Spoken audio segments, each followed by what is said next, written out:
Okay बच्चों, अब देखिए इसका आंसर मैं किस तरह लिख रहा हूँ। ठीक है, तो मैंने बताया था कि जिस प्रकार की एप्लीकेशन का 2 एंट्री होगा, है ना, या मैंने बताया था कि ये कंपनी जो 10 रुपया पर शेयर है वो 3 स्टेज में ले रही है, तो हर स्टेज का एंट्री होता है, मैंने पहले बताया था। तो पहला स्टेज क्या है? एप्लीकेशन। तो एप्लीकेशन का जो फर्स्ट स्टेज है इसका 2 एंट्री किया जाएगा। आपको बच्चों ये एंट्री याद भी रखना है, समझना भी है ना। कंपनी क्या करती है, जब एप्लीकेशन लेती है पब्लिक से तो उसके पास पैसा आता है, तो पहला एंट्री होगा bank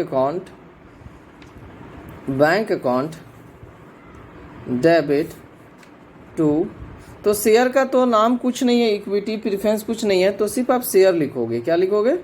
share application account, share application account.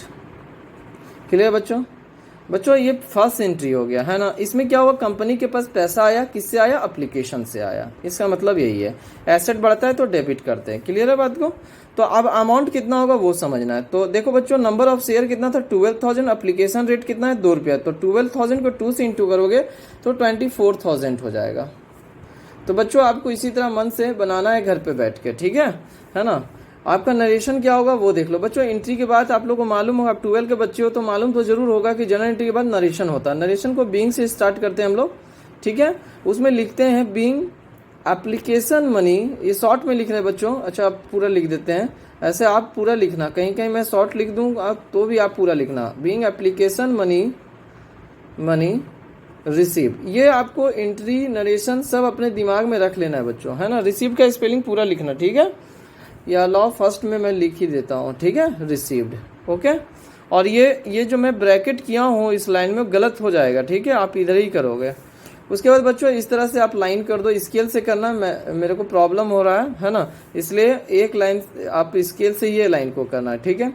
Second entry आपका होगा 2 नंबर एंट्री, ये एप्लीकेशन का ही होगा बच्चों। उसका एंट्री होगा share application account debit to share capital account, ठीक है बच्चों।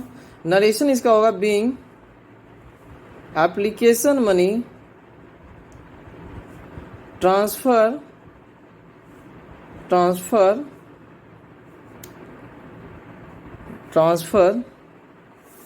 To capital account. Share capital लिख दोगे तो अच्छा रहेगा, कैपिटल अकाउंट। क्लियर बच्चों? ये आपका हो गया। इसको भी आप इस तरह ब्लॉक कर दो, यहाँ तक। अमाउंट में ब्लॉक नहीं करना, ठीक है। सेम अमाउंट होगा बच्चों, 24,000 और 24,000। तो इससे आपको यही समझ में आया कि एप्लीकेशन का ये 2 एंट्री होता है और आपको ये 2 एंट्री जानना चाहिए, है ना, आगे क्वेश्चन बनाने के लिए, ठीक है। ये फर्स्ट स्टेज का ये 2 एंट्री है। अब सेकेंड स्टेज क्या हो गया? अलॉटमेंट। तो अलॉटमेंट में क्या है वो देखो, है ना। अलॉटमेंट इसको 3rd नंबर में दे रहा हूँ बच्चों, ठीक है। पर यहाँ 2 एंट्री होगा अलॉटमेंट का। पहला एंट्री होगा share allotment account debit to share capital account. Clear बच्चों? इसका नरेशन बच्चों क्या होगा वो देखो, बीइंग अलॉटमेंट मनी ड्यू। ऐसा नहीं मैं पहली बार बता रहा हूँ, ये सब पहले भी बता चुका हूँ, है ना।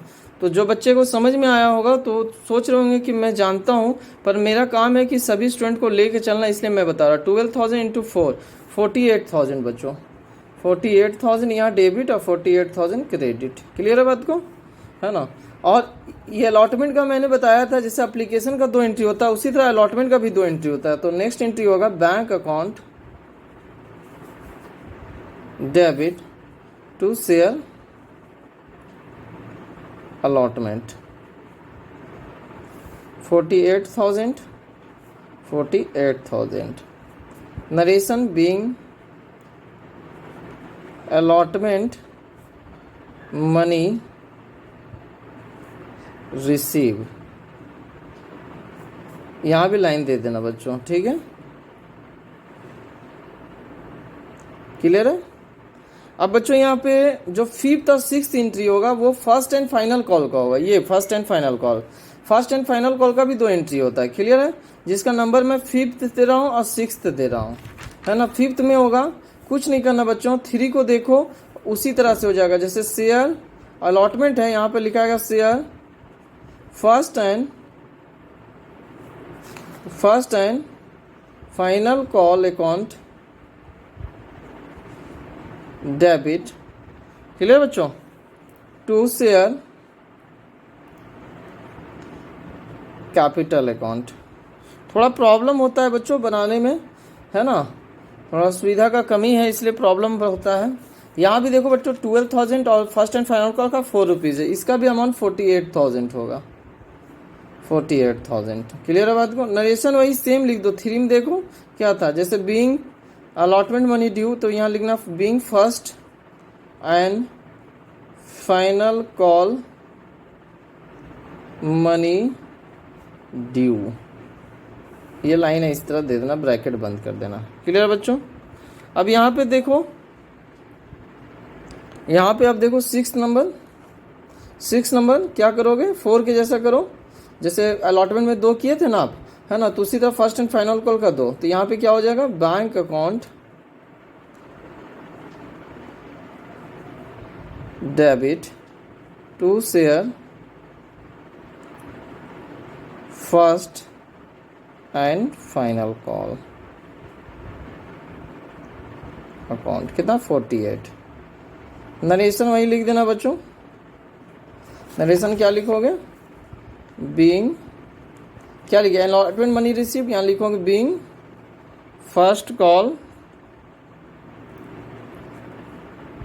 First and final call money receive. बच्चों ये एंट्री को आप बढ़िया से याद कर लो, ठीक है, मैं समझा रहा हूँ एंट्री क्या है। देखो बच्चों, जब कंपनी क्या हुई, जब शेयर इशू की तो कंपनी ने बोला कि पहला स्टेज एप्लीकेशन है आपका, एप्लीकेशन के साथ पैसा जमा करिए, तो ऑटोमेटिक कंपनी के पास बैंक बैलेंस बढ़ेगा, और बैंक बैलेंस बढ़ता है तो बैंक को हम डेबिट करते हैं, और कारण लिखते हैं कि शेयर एप्लीकेशन से पैसा आया, 12,000 to 24,000, यही नरेशन में लिखे एप्लीकेशन मनी रिसीव्ड। ये एंट्री आप याद कर लेना बच्चों, मैं समझा रहा हूँ।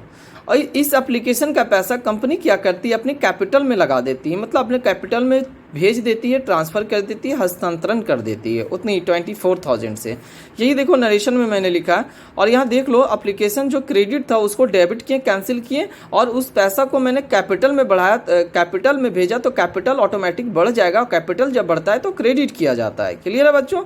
और narration application money transfer to capital account, है ना, एप्लीकेशन मनी को ट्रांसफर किए। अब बच्चों ये जो कहानी था एप्लीकेशन का, उससे अलग अलॉटमेंट का कहानी होगा, है ना, इस सेम कहानी से नहीं देखना है। यहाँ पे क्या कहना है सो समझिए, कंपनी बोलती है कि मेरा बाकी जो अलॉटमेंट में बाकी होगा उसको पहले करेंगे, और मतलब कंपनी क्या करेगी, अलॉटमेंट का पैसा मांगेगी और उसके बाद उसे प्राप्त होगा, तो मांगने का ये एंट्री हुआ share allotment account debit to share capital account, मतलब अलॉटमेंट से मेरा कैपिटल कितना है 48,000 का। अब अलॉटमेंट का जब पैसा मिल जाएगा तो यही डेबिट को कैंसिल करने के लिए क्रेडिट कर दिया, बैंक बैलेंस बढ़ गया, क्लियर बात को। तो यहाँ पे 3rd और 4th जो है अलॉटमेंट का, उसमें यही समझ में आ रहा है कि पहले अलॉटमेंट का ड्यू का एंट्री किया, फिर रिसीव का एंट्री किया गया। उसी तरह फर्स्ट एंड फाइनल कॉल का ड्यू का है, ड्यू मतलब बाकी का है, और यहाँ देखो ड्यू में अच्छा से नहीं लिख पाया, यहाँ ड्यू लिखा हुआ, और फिर रिसीव का एंट्री है, क्लियर बात को।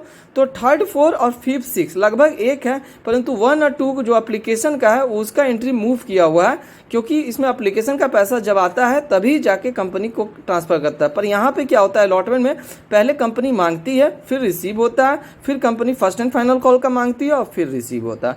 ओके बच्चों, आप लोग थोड़ा ध्यान से इसको देखना, मैं नेक्स्ट वीडियो में फिर से बता रहा हूँ। ओके।